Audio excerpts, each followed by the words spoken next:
Selam arkadaşlar. Bugün sizlerle bir yıllık hızlandırma kullanacağız.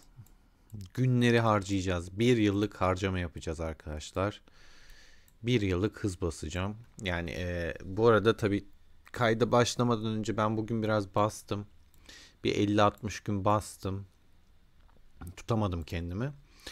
Sonra sizlerle paylaşmak istedim bunu da. Kutlama ödülü gelmiş ha bak. Bunu yeni gördüm ben. Güzelmiş bu. İçerik güzel bu arada arkadaşlar. Kutlama ödülü.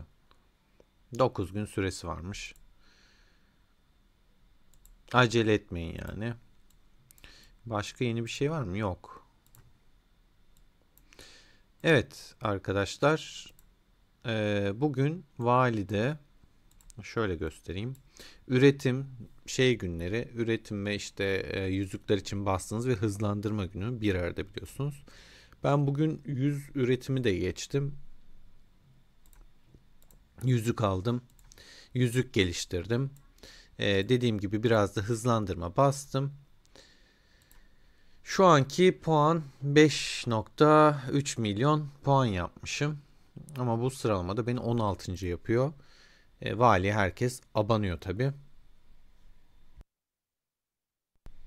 Lato 21 milyonluk basmış mesela. Genel durum şu şekilde. Benim bu valideki amacım ilk 10'da kalmak işin gerçeği. Çünkü Theodora kafası ve Ramses'i açmak istiyorum. İlk 10'da kalmak benim için yeterli. Hani böyle birinciliği zorlayayım edeyim edasında değilim. Çünkü biliyorsunuz etkinlik vardı. Herkes deli gibi paket aldı. Bu ilk valiye girmek çok mantıklı değil. Sadece savaşta olduğumuz için, iç savaş olduğu için de biraz daha güçlenmek lazım. Asker kalmadı elimde. Asker basmam lazım. İster istemez biraz valiye girmiş olacağım. O sebepten kaynaklı boş geçemiyorum işin gerçeği. Yoksa boş geçeceğim. Girmezdim bu valiye. Tam etkinlik sonrası vali tehlike yani. Millet deli gibi gün kasmış, şey kasmış. Kıyasıya bir rekabet olacak bir vali. Bunu harcamak istemezdim işin gerçeği. Ama birazını harcayacağım. İlk onda kalmak önemli benim için dediğim gibi. Şunları alacağım.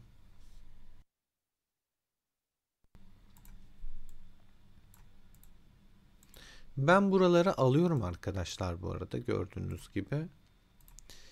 İşime yarayanları. Bunu da alma sebebim dekorasyonda yani restore etme kısmını açtıktan sonra taslak ister mi istemez mi bilmiyorum. Pioneer'a çünkü full seviye geliyor. Bize bunları göstermiyor. Taslak isteyecek mi istemeyecek mi bilemiyorum o yüzden. Ne olur ne olmaz. Çer çöp yani 20 şey falan imparatorluk sikkesi 40 imparatorluk sikkesi. Bir şey olmadığı için alıyorum. Dursun bulunsun. Çünkü restore et dediğimde benden ister mi istemez mi bir bilgim yok. Bilgisi olan varsa biliyorsunuz savaş salonu için o. Bilgisi olan varsa paylaşsın lütfen. Hani bunun seviye atlatımında isteyecek mi? İstemeyebilir bu arada ama ben garantiye alıyorum. Şimdi şununla bir başlayalım. Şöyle hızlandırmayı da göstereyim. 308 gün kalmış ama tabii ki hani bir yıldan fazla aslında hızlandırmam var toplama baktığınızda. Ben bugün zaten dediğim gibi bir kısmını harcadım sabah. Puanımı gösterdim. Sizlerle bir kısmını daha harcamak istiyorum. Bir yıllık hızlandırma harcayacağız toplamda. Mesela şunu bir 16 günü yedik. Şurayı bitirmek istiyorum arkadaşlar. Burası bayağıdır duruyor. Artık mızrağı şu paralı asker kısmını 5'te 5 yapmak istiyorum. Sonra atlıya geçeceğim. Lobu kompundan kaynaklı. Bunu yapmayacağım bugün. Neden diyecekseniz bundan çok yüksek bir puan gelecek. Bakın güç artışı. Bunun hızlandırmasını yaptım. Bunu şuna göre ayarlıyorum. Bir gün 15 saat. Yarın valide asker basma günü. Bir sonraki günde yani cumartesi günü güç güçlendirmesi. Onu buna göre ayarladım. O teknoloji bittiğinde buradan 6 puandan sağlam puan getirecek. O yüzden bunu daha basmayacağım. Benim mızrakların T7'nin arkası fullenmiş olacak. Bakın hiç eksik yok. Hepsi 5'te 5. Yani mızraklı benim ana kompum. Hiçbir açığını bırakmak istemiyorum, zayıflığını. O yüzden fullliyorum. Bunu fullleyeceğim arkadaşlar. Buradaki aradaki getirecek gücü de görüyorsunuz. Zaten süresi de çok uzundu. Hani 4. seviyesini mesela şöyle göstereyim, 30 gün. Sadece 4. seviye, 3'ten 4'e geçiş, 4'ten 5'e geçişi kaç gündü hatırlamıyorum. Ama bayağı yüksekti, öyle diyebilirim size. Ya da bunu da işte mesela 3'ten 4'e 37 gün can konusu. Yani düşünün, 5 yapmak T7 açmak kadar uzun bir süreydi. Daha şuraları açamadım. İlgilenemedim çünkü mızrağı fulllemekle uğraştım, işin gerçeği. Benim için mızrak en önemlisi oluyor. Hani tüm birim türlerinin saldırısı, savunmasından da ziyade mızrağın her şeyin full olmasını istiyorum, zaman kaybetmeden. Çünkü bununla da nereden baksanız işte sadece birinci seviye yapmak 12 gün bilmem kaç gün falan diye gidiyor. Bu da yükseliyor. Bir de paralı asker işi çıkınca dedim mızrakların zaten yani sahaya sonuçta hepsini sürmüyorum. Mızraklı ve şu an süvari sürüyorum. Paralı askerde de dedim bunu takviye ederim, güçlendiririm. Yüzükleri biraz değiştirdiğim için biraz gücüm düştü. Bodika'daki yüzüğü değiştirdim. Bugün yüce dağ aldım. 3 seviye basabildim. Bodika'da normalde başka yüzük vardı. Şu vardı. Yaban domuzu yüzüğü. Bunu Musa'ya verdim. Musa'da sakin su vardı. 10 seviye yaptım. Onu da Atilla'ya verdim. O yüzden mızrak kompunun sakin suyu çıkarttığım için biraz gücü düştü. Onun yerine çünkü Musa'ya mor geldi. Yani ya da şöyle söyleyeyim. Birlikten sakin su çıktı. 10 seviye. Yerine 3 seviye yüce dağ geldi diyebiliriz. Ama süvari kompu içinde bir gelişme oldu. Atilla'ya sakin su gelmiş oldu. Guan Yu'ya kaydırdım lale yüzüğünü de. Elimdeki yüzükler şu an şu boşta parıltılı güneş. Buydu Guan Yu'daki. Yani bu elimde kaldı, işin gerçeği. Diğer önceden aldığım bir yüzüktü. Keşke şu yüzük sıfırlamayı da getirse. Buradan buna da oyun yetkililerine seslenmiş olayım. Arkadaşlar yani teçhizat nasıl sıfırlama varsa, şunları nasıl sıfırlayabiliyorsak, yüzük de bir teçhizattır. Kişiye takılan bir eşya. Bunu da sıfırlayabilmemiz gerekiyor. Hani tamam, iade olacak hali yok ama en azından verdiğin seviyeyi almak istiyor insan. Kullanmayacağım sonuçta. Yani ben şuna verdiğim 3 seviyeyi ya da işte atıyorum şuna verdiğim 15 seviyeyi almak istiyorum, misal veriyorum. Yani bunu yapmanız gerekiyor. Bunu getirin artık. Şu oyundaki açıkları biraz kapatın. İnsanlar yoksa sıkılıp kaçıyor. Lütfen biraz daha geliştirin. Evet, 104 çekiç harcamışım bugün. Yani toplamda 100 çekici de bastım. 14 çekiç kalmış elimde. Şimdi desteği aldıysak bunu da hızlandırmasını tamamlayayım. 9 tane destek gelmiş. Sorun değil. Zaten hızlandırma basma günü, işin gerçeği çok umurumda değil. Şuna da bir basalım. Tabii ki gönül ister hani az hızlandırma kullanarak daha çok araştırma yapmak. Ama şu an bir buff alma şansım yok. E, Bundan bir hafta olacak neredeyse. Bir hafta önce hani iç savaştayken biz çok dikkat etmedik. Orada biraz hata yaptık. Başkent saatlerini hiç kolaçan etmedik. Sabaha karşı 4'te 5'te başkent varmış. Başkentleri elimizden almışlardı. O yüzden hani bir buff alabileceğim bir alan yok. Krallık zaten biliyorsunuz başka bir krallığa ait şu anda. Şöyle göstereyim onu da. MSQ ittifakının başka bir krallığın ittifakı. Zaten videolarımı takip eden arkadaşlar biliyordur. Krallık Savaşı'nda iç savaşımız olduğu için hiç savaşmadık bile. Adamlar da rahat bir şekilde aldı. Burada şöyle de göstereyim. Hepsini 64. krallığa buff veriyor. Hani bizde bir buff yok. Bakayım başvurayım, verecek mi? Boş zaten yani. Hani boş duruyor. Hapiste de kimse yok. Hani bizle ilgili herhangi bir şey yapmıyorlar. 64. krallıktan birini atmış mesela. Bize ne buff var ne hapis var. Böyle boş boş duruyor işin gerçeği burası. Bakan da yok. İhtiyar şefi de yok. Garip yani, hani onlar da kullanmıyor, bize de kullanmıyorlar ya da vermiyorlar. Savaş tam gaz devam ediyor. Gördüğünüz gibi kalemin canı da az, yani koçbaşıyla mancınıkla vurmaya çalışıyorlar. Haritayı şöyle bir açayım. Main bölgede gördüğünüz gibi burada bu arkadaş gelip farm falan kestiği için böyle bir puan yapmış durumda. Üst taraf bu şekilde. Tam iki tarafın ortasındayız. Alt tarafta bu şekilde arkadaşlar.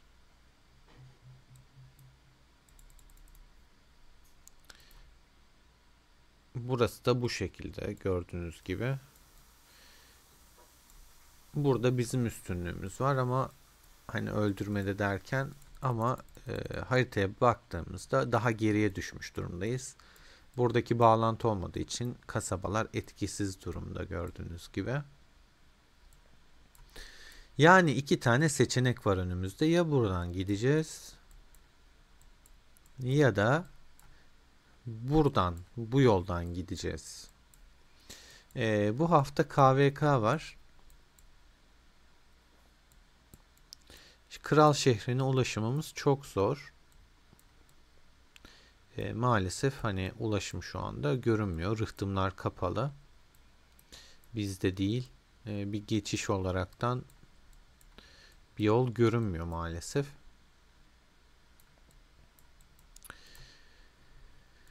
Tam gaz devam ediyor. Gördüğünüz gibi kaynaktır, şeydir. Az. Karşı tarafta çok sancı var. Dün gece bir kale daha sıfırladık. Kaizen diye bir kale vardı ve Türklere de ırkçılık yapmıştı. Köpek demişti. Uykusundayken sağ olsun arkadaşlar da takip etmiş. Offline olduğu vakit cezası kesildi. Buradan bildireyim. İzleyicilere de söyleyeyim. Kaizen diye bir hesap var. Gücü ne kadardı unuttum. Herhalde sıfırlandıktan sonra 35-37 milyon falandı. Ama tabi sıfırlanınca düşmüştür. Bakayım.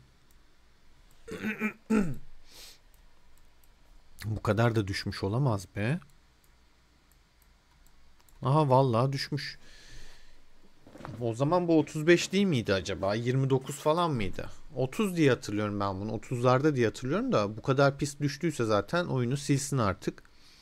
Şu arkadaş ırkçı bir arkadaş. Türklere köpek dedi. Herkesin bilgisi olsun. Bütün izleyicilere söyleyeyim.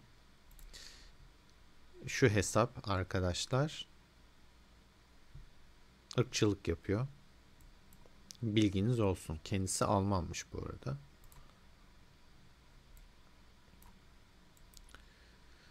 Evet, haritadaki durumumuz bu şekilde arkadaşlar. Savaş tam gaz devam ediyor. Geçen böyle videolarıma bakıyorum.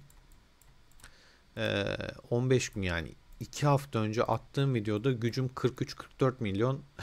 Şu an aradan 15 gün geçmiş durumda. Ben o güce tekrar yeni kavuşuyorum. Asker çünkü tam olarak yok. Askerlerim ölmüş durumda. Tabii ki yani istesek basabilir miyiz? Basarız. Günüm var, kaynağım var. Benim için sorun yok. Karşı taraf bu arada çok zayiat vermiş durumda. Çok fazla kalelerini sıfırladık.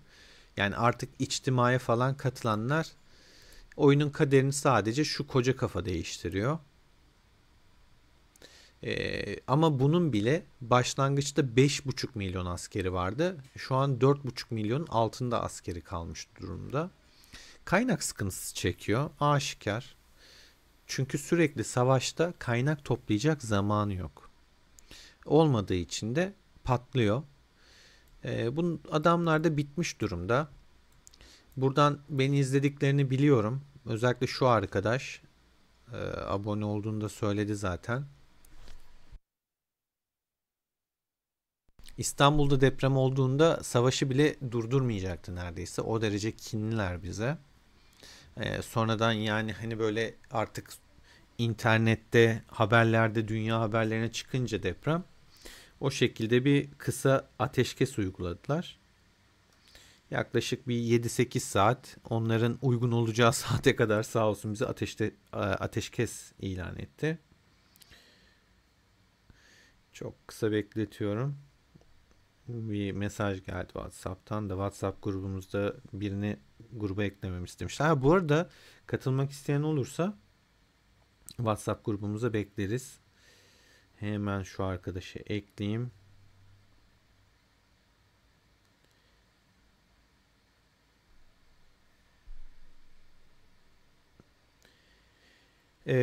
Bu WhatsApp grubumuzda neler var onu da söyleyeyim. Bu WhatsApp grubumuzda arkadaşlar bilgilerimizi paylaşıyoruz. Birlik paylaşımı yapıyoruz.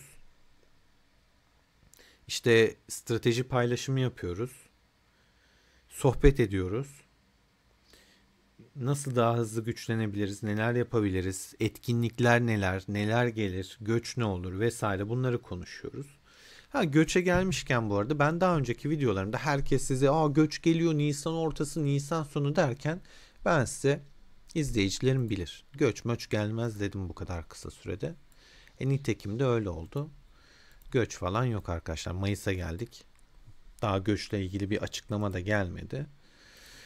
Yaparlar mı yakın zamanda? Çok yakın bir zamanda yapacaklarını ben düşünmüyorum. Göç dediğinde öyle yalnız bayağı iyi geldi ya. Bu ne abi? 10 gün veriyor. Üstüne bir de 5 gün daha 15 gün. Üstüne 10 milyon kaynak, bir de bonus var burada. Yani tahrik ediyor. Bak burada kıçı kırık bir şeyimiz kalmış. Gerçekten tahrik edici bir paket. 8 saat süresi var. Evet, ben buna bir bakayım videodan sonra. Şimdi şunu da basalım. Bir yandan tabii ki de videomuzun içeriği araştırma kullanma. 365 gün sizlerle bir yılı harcayacağız. Doya doya harcayacağız arkadaşlar. Ben bu arada bir hesaplama yaptım.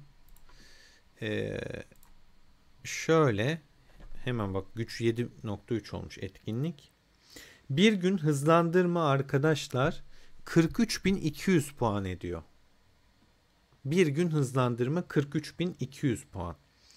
Yani 65 gün hızlandırma yaparsak, 365 gün hızlandırma yaparsak 15 milyon 768 bin puan yapar. Şu ilk 3 gördüğünüz arkadaşlar 365 günü bir yıllık hızlandırmadan fazla harcamışlar. Öyle diyebilirim size. Tabii ki bu puan içinde şunlar da var. Yüzükler de var. Bakın. Üretim. Mesela ben 100 tane üretim yaptım bugün. Buradan bir puan aldım. Bakır kum, gümüş kum, altın, göktaşı falan, bunları kullanırsanız bunlar da puan veriyor ama benim size hesapladığım puan 43.200 puan, bir günlük hızlandırma puanı, bilginiz olsun. Bunu da paylaşmış olayım sizlerle. Hesaplamak isteyen olursa ona göre kendisini hazırlasın, valiye giriş yapsın. Bir yıl kullansanız 15,7 milyon puan yapacaksınız diyebiliriz. Ben hepsini kullansam mı? Şuraya gelirim kullanırsam. Tabii ki ortak hızlandırmam falan da var. Yani bir yıldan fazla hızlım var ama dediğim gibi ben bu valiye girmek istemiyorum. İstemedim de zaten ama savaş olduğu için zorunlu da asker basacağım.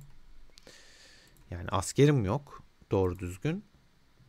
Şimdi asker basmaya baktığımda da abi 426 gün asker eğitim hızlandırıcım var ya. Mecbur kullanacağım zaten. T7 basmam lazım. Çok az T7 kaldı. Bu Koreli arkadaşlar da izliyor, görmüş olacaklar ama zaten casus atarak da bakarlar. 741K asker var. Yani bir tane süvari birliği çıkartamıyorum. Bir tane mızraklı kompu çıkartamıyorum. 123K'dan fazla benim kompumun asker kapasitesi. Çıkmıyor. Basmam lazım. Ne yapayım? Mecbur valiye girdik. Bir de Ramses'i de almam lazım.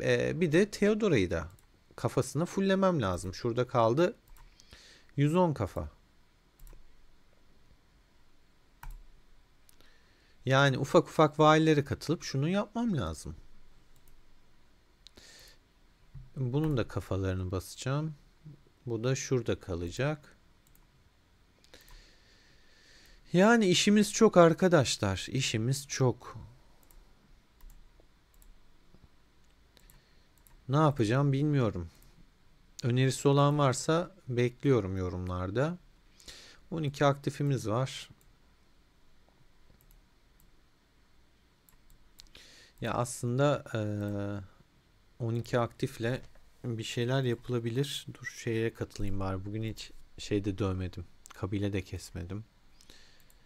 Baksana abi yarım yamalak ya. 125K kapasite var, çıkmıyor. Zaten çıkan da T1 basmıştım.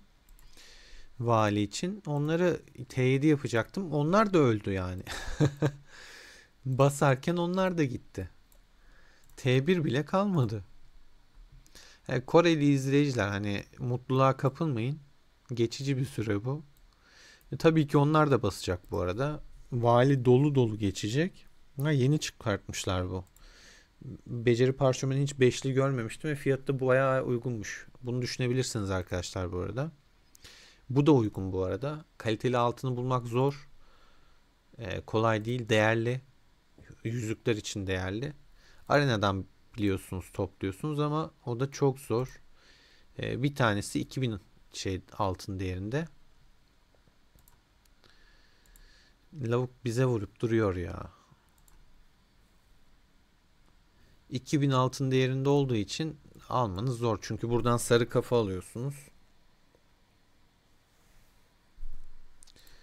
Biraz zorluyor.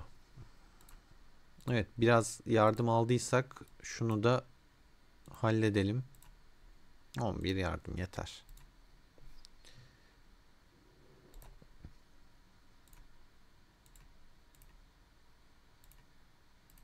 Süreleri de görüyorsunuz zaten. WhatsApp grubumuzda mesela bunları da paylaşıyoruz. İşte birinci seviye, ikinci seviye, üçüncü seviye, dördüncü seviye, beşinci süre kaç gün sürüyor falan diye. Böyle kendi aramızda bilgiler paylaşıyoruz. Eğer hani oyunda eksiğiniz varsa, destek istiyorsanız kapımız her zaman açık. Bekleriz. Ha bilginiz çok fazladır. Paylaşmak isterseniz de bekleriz. Her zaman bilgiye aç bir ekibiz. Mutlu oluruz yani. Paylaştıkça güzelleşen bir oyun. Bir yandan tabii ki inşaat için de harcıyorum. 365 gün yapmak için. Şöyle 30 yapabileceğim de doğru düzgün bir şeyim de kalmadı. Yani niye 30 yapayım ki? Bir tek şeylerim var. Bu da zaten oluyor. Bunun da gününü şeye göre ayarladım. Güç versin diye. 2 gün az önce bahsettiğim sebepten. Ufak ufak şunları yapacağız. Bak oduncu 19 kalmış.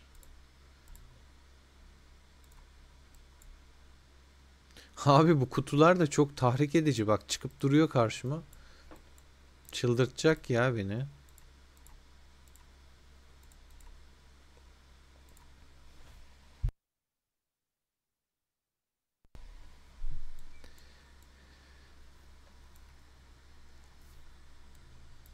Asker basmada da birlikte basarız. Yine video çekerim. Deli gibi asker basacağız arkadaşlar. Öncesi ve sonrası yaparız. Before and after. 430 günde kaç asker bası ama var ya yani hani Net söyleyeyim, Cuma günü çılgın gibi herkes basacak. Çünkü bu krallığın şu an askeri yok. Adamlar krallığı öldürdü. Yani gerçekten öldürdüler. Asya İttifakı Koreliler krallığı bitirdi. Yanlarındaki birçok oyuncuyu sıfırladığımız için oyuna artık ne şartlarda devam ediyorlar, ne yapıyorlar Allah bilir. Geçmiş olsun, yapacak bir şey yok. Savaş oyunu, savaşıyoruz. Onlar zaten bunu istedi. O yüzden yapacak bir şey yok. Üzülemeyeceğim çok. Şimdi bir şeye bakacaktım. Ee, Neye bakacağımı da unuttum. Şuna biraz da destek yardım gelsin de günü biraz düşsün. Daha çok şeyle geliştirmiş olalım. Şu yetenek beceri puanını biraz kullanmak istiyorum. 40'ın altında varsa bak şunu, yani gerçi bu bir işe yaramayacak ama neyse hadi olsun. Çiftçi hesabım. Hadi bunu da yapalım. Buna basılı tutabilirsiniz arkadaşlar bu arada. Bilmeyenler için söyleyeyim. Bu yetenekleri yükseltirken de basılı tutmanız işe yarıyor.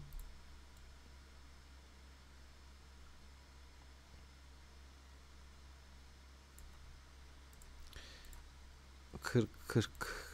Bu da bir işe yaramaz da. Neyse hadi geliştirelim. Bunlar benim çiftçilerim, toplayıcılarım.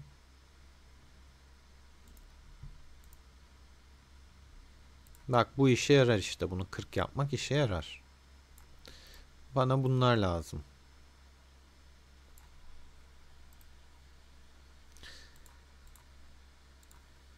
Bununkiler 40 zaten, her şeyi 40'lamışız. Bak bunu da 40'layabiliriz. Bunun da seviyesine göre 35 oluyor. Seviyesini arttırmamışım. Yüzde kalmış. Onu da basalım.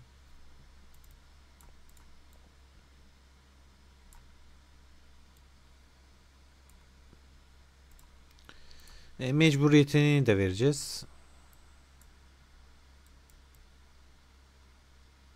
Toplama ile alakalı zaten bir şey kalmamış. Ben video atıp atmadığımı hatırlamıyorum ama atacağımı söylemiştim. Buna kuşatma vereceğim.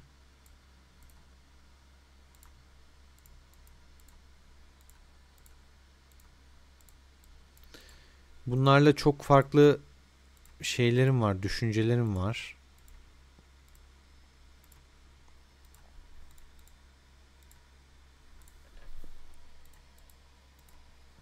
Toplama ile ilgili. Değişik şekillerde kullanmak istiyorum işin gerçeği. Kullanmadığım kahraman.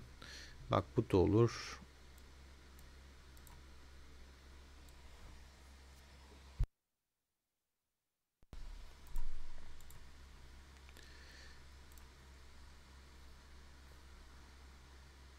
Kaç tane sarı kafa beceri şeyim vardı hatırlamıyorum. Bir dakika arkadaşlar, telefonum çalıyor.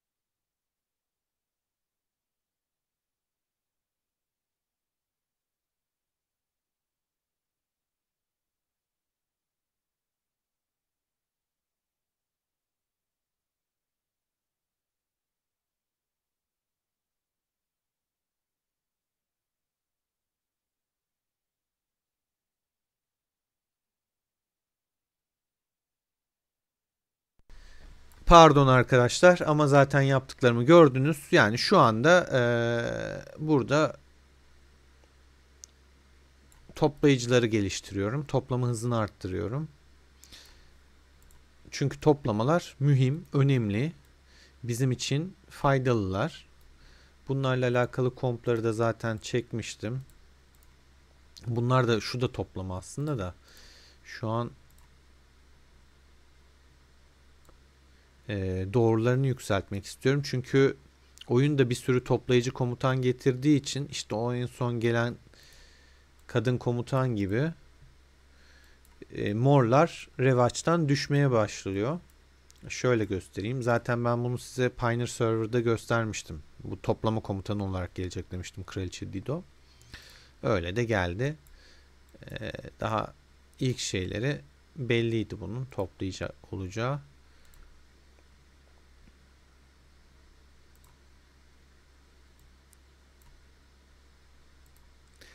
Güzel de yani. Özellikleri de güzel ama toplayıcı yani bu.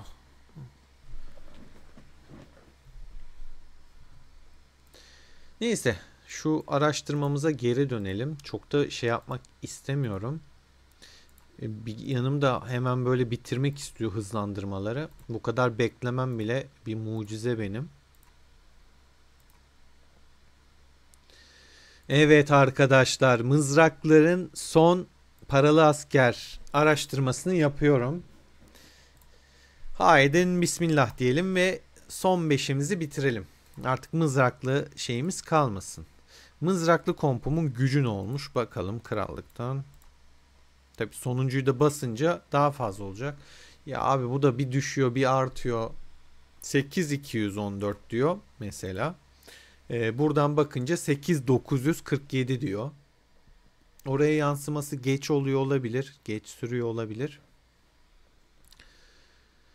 Şöyle de bir test edeyim. Orada farklı bir komp yok değil mi? Aynen bu var.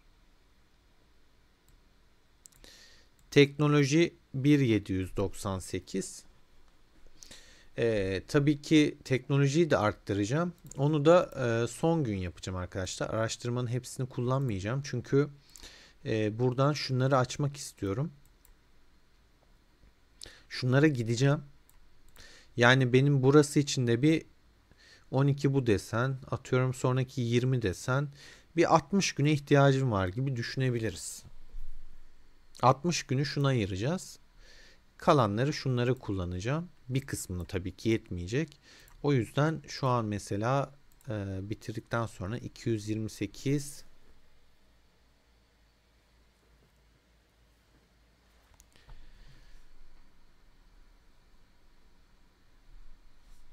ortak hızlandırıcıyı tabii ki vali etkinliği için bunu eğitime kullanmak daha mantıklı. Daha faydalı. Vali puanı için ama. Ama araştırmalarınız kapalıysa gelişim aşamasında olan biriyseniz tabii ki araştırma yapmanız gerekiyor. Hele ki savaşta değilseniz kaynaklarınızı kendinizi geliştirmeye adayın. Askere değil. Askerler ölür gelir geçer ama araştırmanız kalır. Önceliğiniz araştırma olsun, güçlenme olsun. Sonrasında askerinizi basarsınız. Size yetecek kadar basın savaşta değilseniz. Hani krallık savaşları için yeterli askerinizi basıp bırakabilirsiniz. Ama ben şu an mesela ortak hızlandırmaları da hangisini kullansam kararsızım işin gerçeği. Asker basmayı da kullanabilirim. Yani bir 500-600 günlük asker basabilirim. 2 yıllık asker basabilirim. 2 yıllık askerle bakalım kaçtan kaça çıkarız onu da görmüş oluruz. Yani gönül istiyor hemen şuraları yapmak ama işte buradan gelecek bu güç puanı önemli bir puan. Buradaki gibi paralı askerlerdeki gibi az puan getirmiyor. Daha fazla puan getiriyor. Bakın bunun getireceği puan 61.000 güç artışı sağlıyor 22 günde. Bu benim bastığım araştırma 40-45 günlük bir araştırmaydı yanlış hatırlamıyorsam belki daha fazlaydı. Gördüğünüz gibi neredeyse 200.000 160.000 güç getiriyor. 160.000'lere bunun getirdiği anasını satayım 61.000 nere? 3 katı neredeyse. Mızraklı kompum şov olacak. Sonrasında şunlara geçeceğim. Sonrasında bunlara geçeceğim. Şu ikisini fullersem zaten ikinci aşama açılacak. O yüzden önceliğim şu ikisi. Sonra ikinci aşamada mızrağa devam edebilirim. Buranın çünkü bonusları daha fazla arkadaşlar. Ama süreleri de daha fazla. Gördüğünüz gibi. Daha birinci seviyesi 30 gün neredeyse. Burada son seviyesi 22 gün. Burada birinci seviyesi 29 gün. Çok fark var. Gerçekten çok fark var. Ama verdiği tabii ki bonus da daha fazla. Şuradan genel niteliklere bakabiliyorsunuz. Bakın savunma 85,5, saldırı 83,4, hasar artışı %4, süvarileri hasar 6,4, kılıçlardan aldığı hasar azaltması %8. Bununla %8 oluyor zaten. Direkt bunu vermiş gösteriyor anladığım kadarıyla. Hatta şöyle bakalım. Bitirelim bunu da. Hayırlı uğurlu olsun. Aynen. Bakın.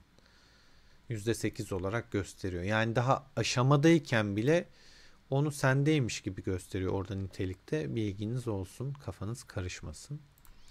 Hasarla başlayalım. Lubu'nun en sevdiği şey hasar arkadaşlar. Saldırı.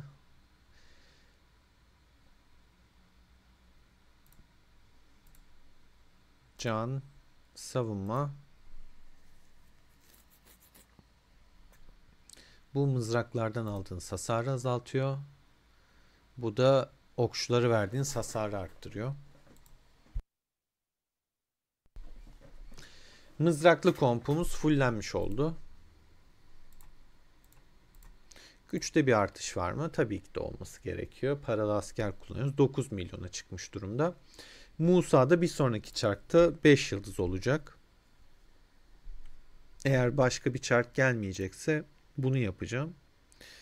Bir de yeteneğinde sadece şu eksik kaldı. Onun dışında mızraklı kompum istediğim kıvama gelmiş durumda. Teçhizatlar 3 yıldız, bir tek şu kaldı üçlemediğim. Bunda da elimde zırh yok şu anda. Gördüğünüz gibi bir de şunun bir tane çentiği kalmış. Onda da 6 mı 3 tane şimşek kristali gerekiyor. Neredeyse hepsi 3 yıldız diyebiliriz. Hatta diyebiliriz ya. Bundaki fazlalıkları saymıyoruz sonuçta. Bunlar da çok zor. Şunları basmak da çok zor. Her biri 80 arkadaşlar. Yani burada 3 çentik atana kadar diğerlerini şey yapabilirdim.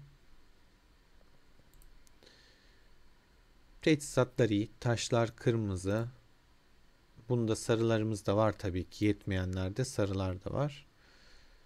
Çünkü Lubu'ya da kırmızı takıyorum. Lubu'yu da çok boş geçmek istemiyorum. Bir taktik olaraktan bunun mor takıyorum. Hatta şunun morunu geliştirebiliyordum galiba. Buna kasıyordum ben. İyi hatırladım aynen. Şunu bir geliştirelim. Neden bunu mor yapıyorum? Morda son seviyeye kadar basabilecek durumum var çünkü. O yüzden mor yapıyorum arkadaşlar bir tanesini. Ha ileride çok fazla sarı teçhizatım olur. Süvaride de.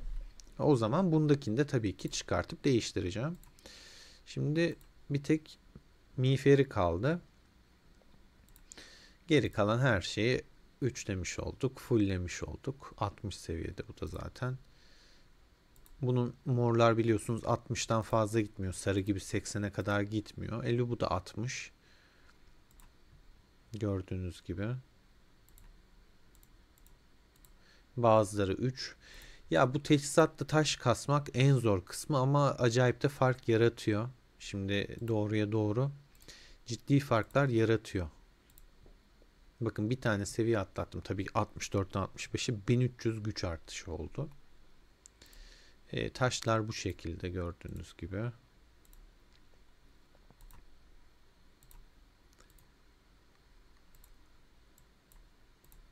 Süvarilerimizi de biraz güçlendirelim. Boş geçmeyelim.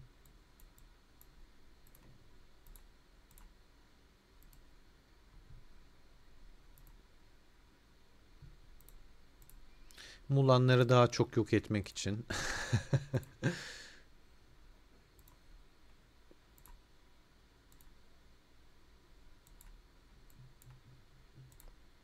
Evet, Kaizen'le dalga geçmeler başlamış. Kaizen bir gündür sıfırlandıktan sonra ortadan kayboldu, ırkçı.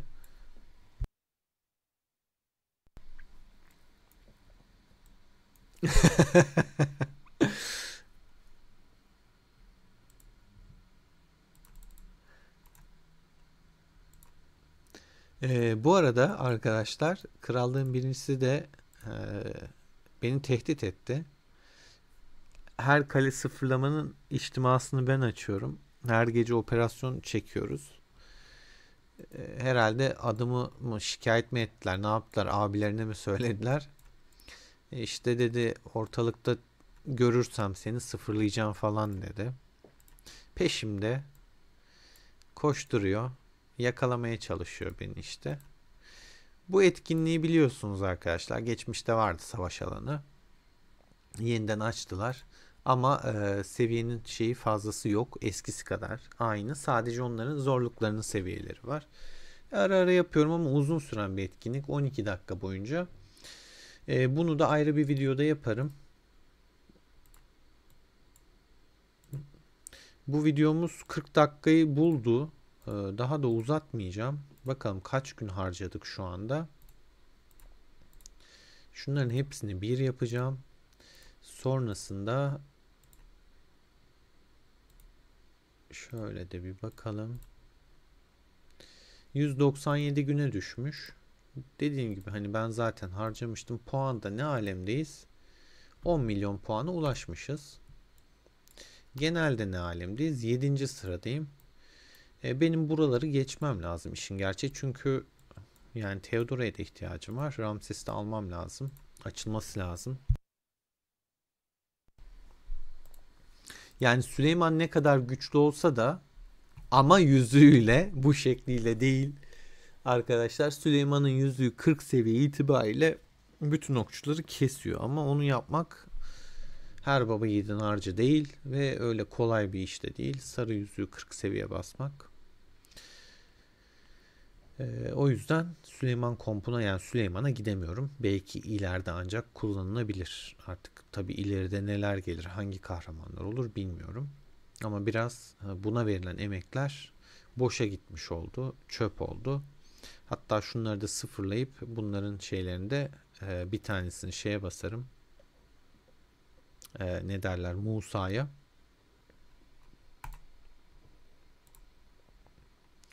Bununla sıfırladığımda mesela işte bir sürü şeyi geri alacağız.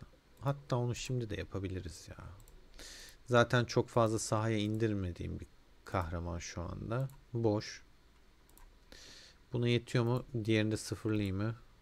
Yetmedi. Çok az fark kaldı. Diğer yeteneği de sıfırlayayım.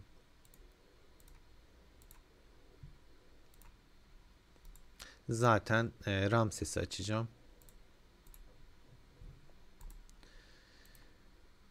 En son valide unutuluş parşömeniyle yapılanları kaldırmışlardı. Son gün aradan 3 gün geçince falan bakalım ne yapacak onu test etmiş olurum. Çünkü bu son günde de biliyorsunuz beceri parşömeni puanı var. Ama normalde vermemesi gerekiyor. O bug'ı kaldırdık dediler ama araya gün girince etki edecek mi etmeyecek mi? Bak şu an onu merak ettim. O zaman kullanacağım. Kalsın şimdilik. Önemli değil. Bakın yetiyor zaten son seviyeye basmama. Şöyle şuradan göstereyim de daha iyi olur. Bakın. Yetiyor. Bunu bana unutmazsam video canlı yayın falan açarsam bir şey olursa bana hatırlatın ya da yorumlara yazın. Abi basacaktın diye. Şunu son gün bir deneyelim. Puan verecek mi bakalım. Araya zaman koyunca oluyor mu olmuyor mu? Fark edecek mi? Onu da tespit etmiş oluruz. İnşallah oluyordur. Yani olması işimize gelir. Evet. Şimdiki şunu da hemen hızlandıralım. Zaten yardım gelmiyor. 3 tane 4 tane geliyor işin gerçeği. Pek bir yardım yok. Aktiflik yok. Oysa bugün 1 Mayıs. İzinli olmak gerekiyor. Bütün arkadaşlarım neredeler? İzinli değil misiniz? Hızlı hızlı geçiyorum. Valla. Dur bakayım hemen yardım gelecek mi? 22 saatten kaç saat düşecek? Bakalım.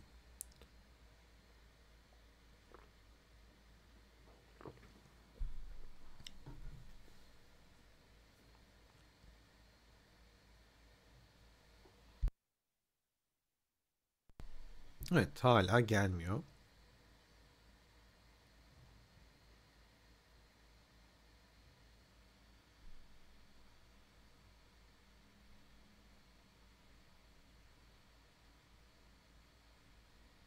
Hala gelmedi.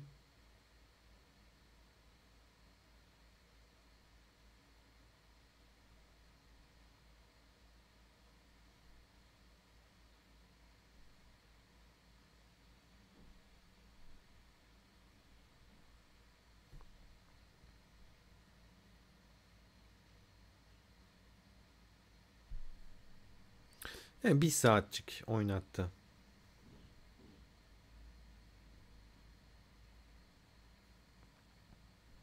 Yani o kadar bekleme şu an.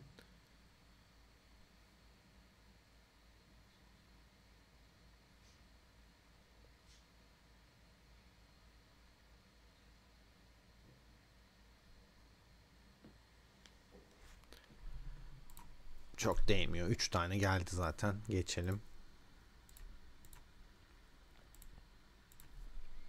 Bunu da geçelim. Zaten yani komik komik etkiliyor. Hasar gidelim. Bakayım bunda ne kadar etkileyecek? 7 gün. Bunda bir 3 saat düşür ya. Bir saat düşürdü bunda da. Yani 4 günde de bir saat etkiledi bir yardım. 7 günde de bir saat etkiledi. Bu çok adil değil bak. Çok e, komik bir fark var.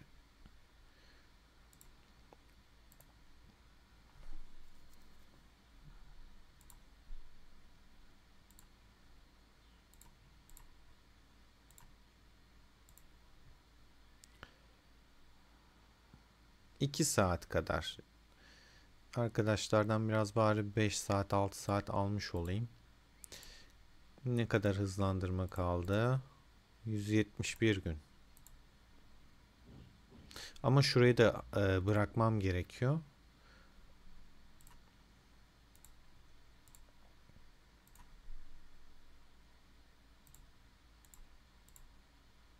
Şu babacıkları yapayım.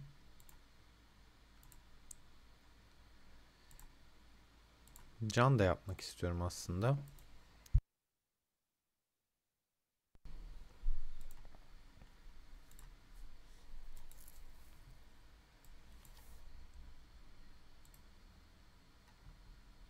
Zaten şu an 3 yardım 4 yardım geliyor. Kaç aktif var ki şu an? Abi akşam oldu, bizim saldırı saati. 11 aktif var, yardım gelmiyor ya.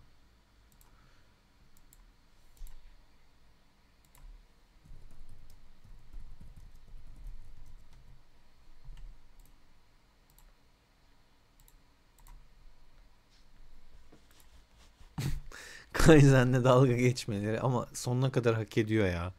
Gerçekten adam ırkçılık yaptı ya. Gitmiş krallık şehrine kaçmış. Orada takılıyor.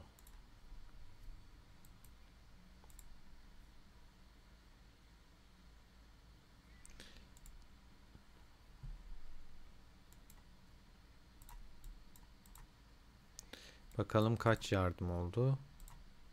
6. Yeter. Ne yapalım?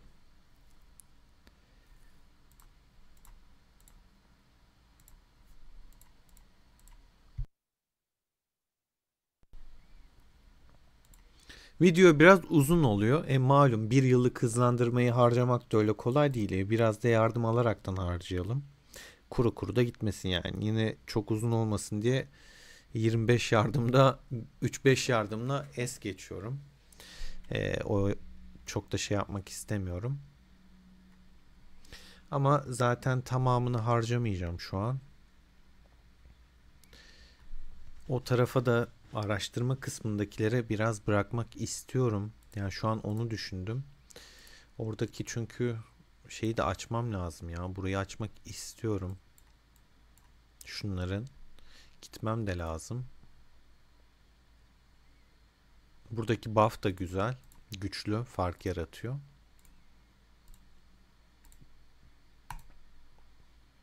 3 destekte bunu da geçtik. 3 yardımla. Hadi bir de can da basalım. Yani buradan %1 alırken oradan tek bir buff'la %2 saldırı, %2 savunma, %2 can gibi buff'lar alıyoruz.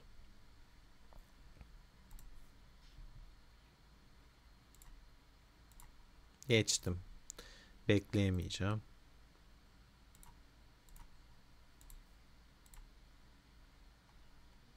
...16 günde bakalım bir yardım ne kadar etkiliyor. Bir gün etkilemedi de 4 saat etkiledi. Bir 3 yardım 12 saat etkileyecek. Şimdi 16 saate düşmesi lazım bunun. Bir yardımla daha 16 saate. Ya işte savaş bakın ne kadar insanları şey yapıyor. Normalde herkes oyunda olur, aktif olur. Şimdi bakıyorsun 11 aktif var, yardıma bile basamıyoruz yani. Bu kadar bakmıyoruz. Bak 4 saat daha gitti, 4 saat daha gitti. Biraz daha alsak güzel olacak. 4 saat 4 saatte iyi fark yaratıyor.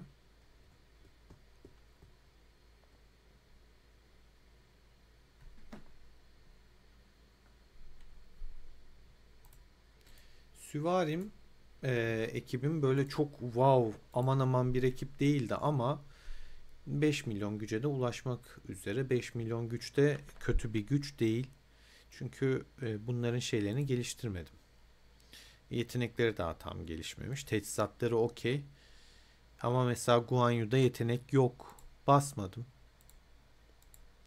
Lubu'nun full değil. Eksiği var. Gördüğünüz gibi. 5 milyona doğru gidiyor ufak ufak. Hadi basalım bunu da. Çok bekletmeyelim. Hasarı fulllemiş olalım.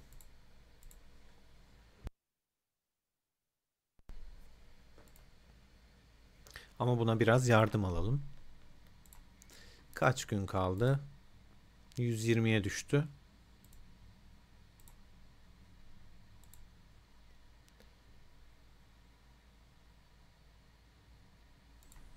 Vallahi öyle.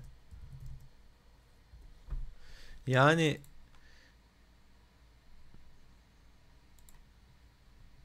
Virder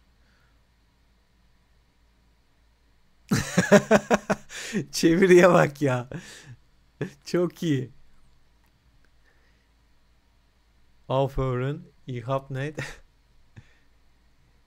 Aber meine. Alem ya. Eskiden bir zamanlar savaşırdı ama artık savaşmıyor.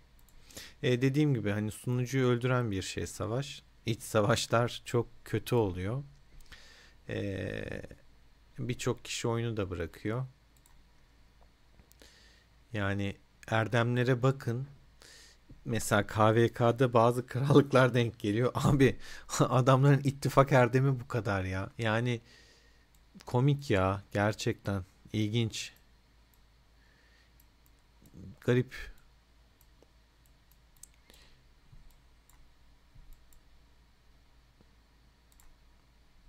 Zaten hani ittifaklar da artık dağılmış durumda. Bakın biz de 90 küsürdük. 79'a düştü. Bunlar da zaten 200'lerden falan buralara kadar indi.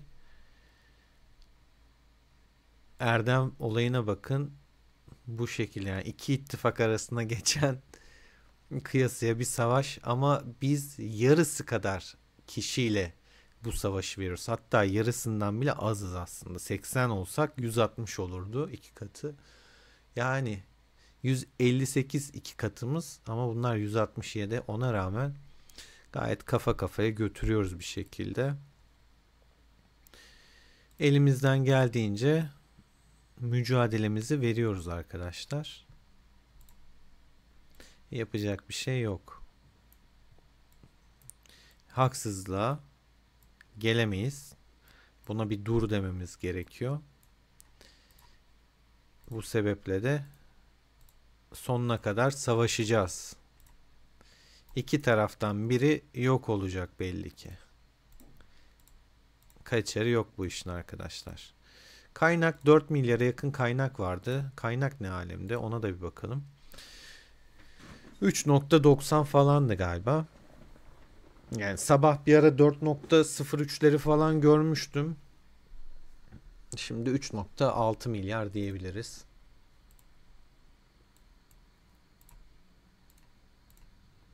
55 dakika sonra ne yok oluyor? Ha, bunlar da güzel. Yani şu iyi. Müco'ya hiçbir zaman hayır diyemem.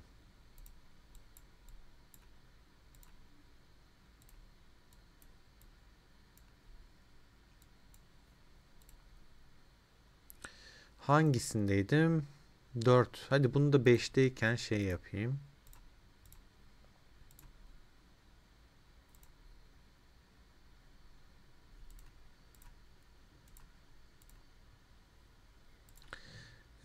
Bundan sonra okçuya mı yoksa mızraktan mı daha az hasar alsın yoksa cam mı kasalım?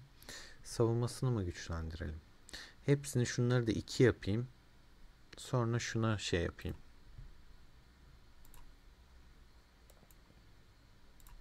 Niteliklere bakalım. Ne olduk? Hop, süvariler de geldi.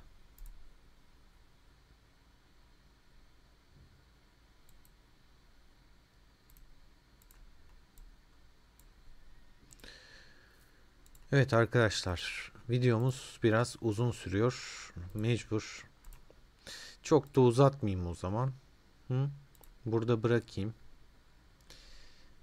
Zaten daha beraber olacağız. Şunu da basayım. Sonra ya da şöyle ikisini de yapayım. Sözümüzü de tutmuş olalım. Hepsini 2 yapacağım. Şey beklemeden, yardım falan beklemeden basacağım. Her şey sizin için arkadaşlar.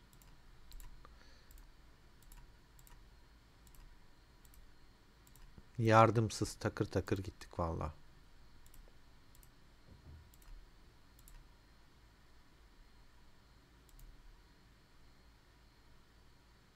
Ama geldi hemen Allah'tan. 2 tanecik. Şunu da 5'te bırakacağım.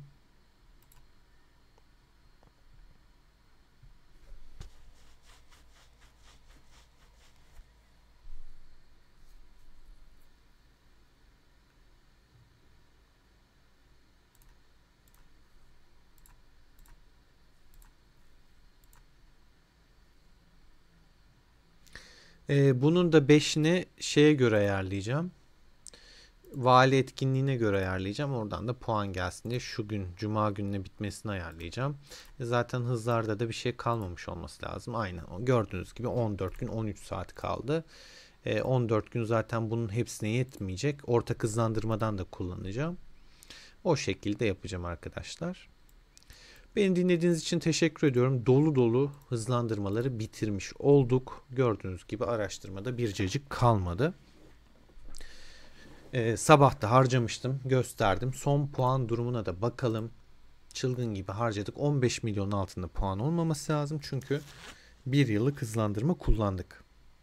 Evet, 18 milyon puan olmuş durumda. Birazdan bütün yardımları aldıktan sonra hızlandırmayı kullanacağım. Çünkü zamana göre ayarladığım için hani sonrasında yardım geldiğinde şu günün altında kalmasın, erken bitmesin diye beklemek zorundayım. Ama şunu yapabiliriz. 3 gün araştırmayı kullanabilirim. Yani 9 gün. Sorun değil. Şunu da kullanabilirim. Bu da sorun değil. Şimdi tam olmuş oldu. Evet. Gördüğünüz gibi araştırmayı sıfırladık. Burada da baktığımızda 18.652 oldu. Üçüncü sıraya oturduk. Yani daha gidebilir miyim? Giderim ama gitmek istemiyorum. Ben sadece şurada ilk 10'da bitirmek istiyorum. Fazlasında gözüm yok. Zaten bu şeye de savaştan kaynaklı katılmak zorunda kaldım. Yoksa bunları geçerim şu anda. Çok rahat geçerim hem de. Daha inşaat hızlandırma kullanmadım hiç. İnşaat hızlandırmaya baktığımızda 157 gün yarım yıl inşaat var. Ama onlardan da puan almak istiyorum. Ha, onu da şöyle yapalım. Hadi onu da sizlerle şöyle kullanayım. Şunu ne var? Görev var mı? Yok. Oduncu kampı.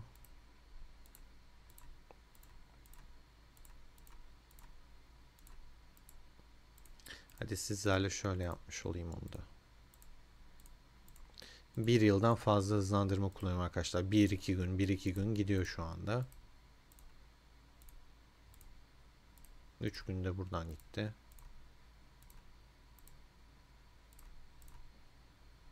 ...30 seviye oldu. Ne kaldı? Hadi şunu da 30 yapalım. Hayır, puan verecek bir binam da kalmadı yani. Hani böyle o güne sallandırayım, sarkıtayım, edeyim falan. Böyle bir binam yok. Bunu da maksimum yaptık. Şuna bakayım kaç puan veriyor. Aslında 50.000 güç veriyor bu. 29'da. Yani şunu 4 gününü basıyorum direkt. 30'da 50.000 veriyor. Tam 50.000 veriyor. Evet. Bunun şeyini yapayım. Diğer bunu da yapacağım. 30. Hayır, sonra ileride etkinlik için falan bina kalmayacak diye çok da yapmak istemiyorum. Ama madem hız günü mecbur girdik. Şunlardan da biraz kullanalım. Kaç oldu? 30'a geliyoruz. Bunu 2 gün olarak ayarlayayım. Yine yardımlara bakaraktan yapmam lazım bunu. Aynen. Ona göre yaparım. Bundan da ne kadar harcamış olduk? 117. 40 günde buradan gitti arkadaşlar. 40 gün beraber harcadık. 18 küsürden ne yaptık? 20.3 milyona geldik. Şunları da geçeriz daha kullanırsak. Çünkü daha 100 günden fazla hızlandırma, bina hızlandırması var. Onları kullanırsam zaten. Hatta hadi gidelim.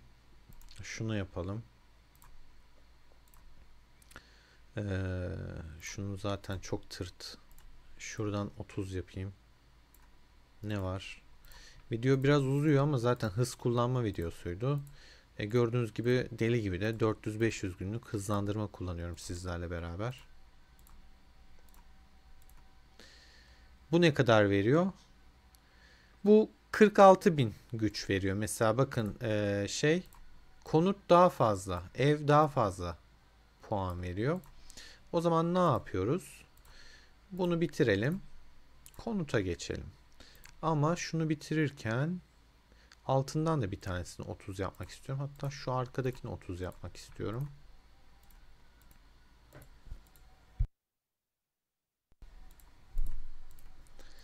Böyle küçük küçük olduğuna bakmayın arkadaşlar. Küsuratları da yani neredeyse bir gün ediyor. Bakın 5 saat daha koy, bir gün yani. Yani 2 gün neredeyse bunun hızlandırma süresi. Bunu da 30 yapacağım.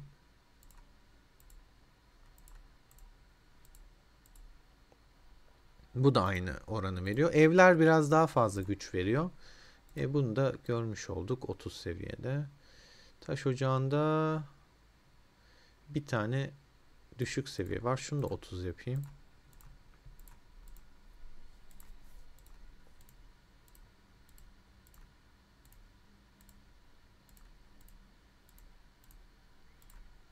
İleride bina hızlandırmaları restorasyona kullanabilirim ama restorasyona gitmek şimdi size gösteririm. Yani ayrı bir ölüm orası da. Çok zor. Oraya gitmek baya zor. Şimdi ev için kullanacağım. Şunu da 29'a getireyim. Sonra 30'a basayım. Hızlandırmasını da ona göre ayarlarım. Yani dolu dolu bir hızlandırma videosu oldu gerçekten. Çılgınlar gibi hızlandırma kullandık birlikte. Bunu da yardımlardan sonra halledeceğim. Ne yaptık? Ne oldu? En kudretli de 22.1 milyona geldi. Biraz daha zaten gitsek 24'ü rahat görürüz. Daha çok hızlandırma var. 75 gün inşaat duruyor. 198'de ortak hızlandırma var. İstediğimde kullanabileceğim. Onu da araştırma için düşünüyorum zaten. Buradan amelilerimizi de basalım köylülerimize. Bugün köylülerin günü, bugün emekçilerin günü, bugün işçilerin günü, bugün bizlerin günü. 1 Mayıs İşçi Bayramımız da kutlu olsun arkadaşlar. Tüm emekçilerin bayramını kutlarım. Hepiniz kıymetli, değerlisiniz. İşte beyaz yakaymış, mavi yakaymış bir ayrım olarak değil. Herkes kıymetli, herkesin bir görevi var. İnşallah herkes hak ettiğini alır. Ne kadar zor olsa da çok fazla detaya girmeyeceğim. Oyun videosu çekiyorum çünkü. Ama umarım yani hayatta kalmak için çalıştığımız bir yer olmayız, bir ülke olmayız da yaşamak için çalıştığımız, güzel, kaliteli yaşamak için çalıştığımız bir ülke oluruz. Temennim bu yönde. Bu kadar kullandık. Puanımız da bu şekilde. Tabii bu biraz daha artacak. Çünkü bunlara daha 2'şer gün daha basacağım. Buna da bir 4 gün basacağım. 6 günde oradan basacağım falan filan derken. Artacak ama niyetim o değil. Gücümüz de arttı. 42 milyonlardan 46 milyonlara geldim. Valinin başından beri, başlayan süreden beri bahsediyorum. Bu videonun başından beri değil, şuradan beri bir 4 milyon kadar arttı güç. Asker daha basmadım. Esas fark orada belli olacak. Beni dinlediğiniz için teşekkür ediyorum.